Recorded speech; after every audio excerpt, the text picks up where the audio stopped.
هنعمل مع بعض احلى حاجة ممكن تعملوها بالاوريو.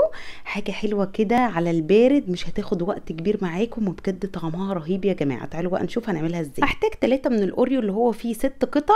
هجيب الكبة بتاعتي واحط فيها الاوريو واطحنه كويس جدا، وبعد كده هحطه في بولة وازود له 4 معالق كبار من الزبدة السايحة. هقلبهم مع بعض كويس جدا لحد ما يبقوا بالشكل ده. هتجيبوا اي كوبايات عندكم، هتحطوا فيها معلقتين صغيرين من الاوريو، وتحاولوا ان انتوا تسووه كويس جدا وتضغطوا عليه كويس قوي.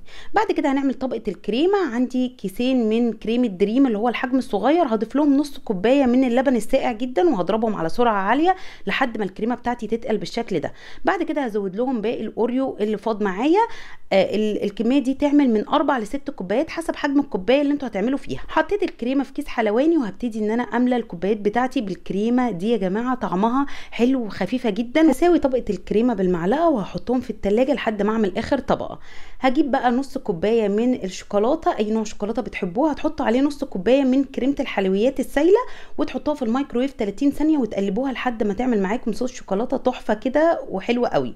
لو ما عندكمش مايكرويف اعملوها على حمام ماء، قلبوا فيها لحد ما تعمل معاكم صوص حلو كده. حطيت بقى طبقه صوص الشوكولاته وعليها حبه كده من الاوريو المطحون وواحده كده من الاوريو، وهدخلهم التلاجة على الاقل ساعتين. لو انتم مستعجلين سيبوها ساعه واحده بس، برده بتبقى حلوه جدا، بس هي لما بتبقى متماسكه بتبقى احلى.